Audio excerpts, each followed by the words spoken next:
Democratic allies in the liberal media have been widely supportive of recent, sometimes violent attacks on Tesla dealerships and vehicles. Let's bring in political commentator and former Democrat Natalie Beisner, along with the Federalist election correspondent, Brianna Lyman. Thank you both for coming on. So you kind of heard the run up to that, Natalie. What they're saying is, if I get the theme properly, is that the left doesn't want to buy Elon's cars and the deplorables just simply can't afford Elon's cars. Yeah, I hope they keep this up. I hope they keep framing MAGA as the party of the working class and the Democrats as the party of the out-of-touch elites, because that's part of why Donald Trump won. They keep calling him only for the millionaires and the billionaires, right? But then they go around and say, oh, they can't even afford Teslas. And they keep mocking everything that's happening to Tesla, stocks down, sales down, the violence and vandalism. And yet they want us to buy electric vehicles. They don't want us to buy electric vehicles. They claim that Elon Musk is in this to enrich himself, and yet his stock is down. It doesn't really make any sense at all. It's hard to take the Democrats seriously. And the people who, by the way, make the cars that they're protesting are American workers, American middle-class workers. Meantime, Scott Jennings on CNN, at least he had some common sense on this. Brianna, watch. If I were advising a Republican president, I would say, let's support American companies that have thousands of American workers and thousands more workers who make indirect products for it. Yeah, I think it would be a good idea if American companies did well under my administration. Okay, so you're going to go ahead and support a billionaire, but not support the American worker, and not necessarily. Who do you think makes Teslas, Sochi? American workers.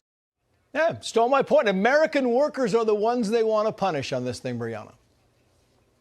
Yeah, they want to punish American workers, and they also want to punish American people, because the montage you played in the beginning of people calling the violent attacks on Tesla a protest, they want to normalize political violence, and the best way to do that is through speech. If you can convince Americans that political violence is equivalent to First Amendment protected free speech, you legitimize that political violence and you encourage it to happen again. It's the same way in 2020 they told us that the Black Lives Matter riots were fiery but mostly peaceful protests that also led to the murder of David Dorn and hundreds of millions of dollars in damage. So what the left is doing is they're trying to use Elon Musk as a scapegoat to normalize political violence and desensitize Americans to that political violence by making him the big, bad, scary guy. Meantime, next we have Rosie O'Donnell in Ireland because she fled to Ireland, followed by President Trump speaking to the Irish Prime Minister about Rosie O'Donnell. See if you can catch up with this. Watch.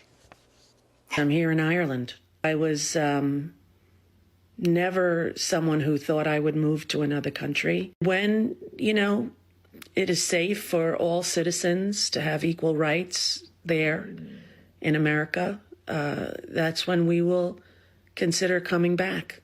You have Rosie O'Donnell. Do you know who she is? Do you know who she is? Yeah.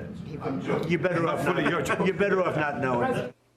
Yeah. I mean, so the interesting part here is that Rosie, at least she left. She packed up and she left, and she said she would. But Trump's like, I'm glad she left. So it's kind of it's one of those things where tough. I find it interesting that all of these elite, privileged celebrities, they always choose to self-deport to majority white nations. Like 77% of people who live in Ireland are white Irish, which makes sense. Right. So why is she leaving the diversity of America for Ireland? And she says, she'll come back when we all have the same rights. I want to know which American citizens have fewer rights since Trump took office. Who lost their rights because Trump won the 2024 election? Who's a citizen? I'm not clear on that. And Donald Trump just signed March is now Irish American Heritage Month. Right. So he signed an executive order. She should like that, you know, so. Meantime, Bernie Sanders, never one for drama, said the following. These are, the scariest times in my lifetime. That's all. I mean, I think that's objectively the truth. He is now trying to end what the founding fathers were pretty smart about, creating a form of government where there were checks and balances, a legislative body, an executive body, and a judiciary. Brianna, Bernie Sanders is 83 years old. That's mean he's been through 9/11, the Cuban Missile Crisis, the Great Recession. He's been through the assassinations of Kennedy and King and Pearl Harbor. And this is the scariest time for him?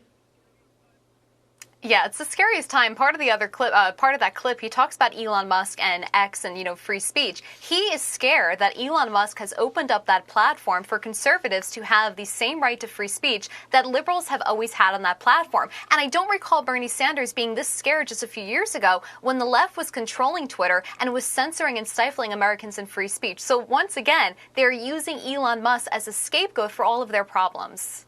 Yeah. Brianna Lyman, Natalie Beisner, thank you both.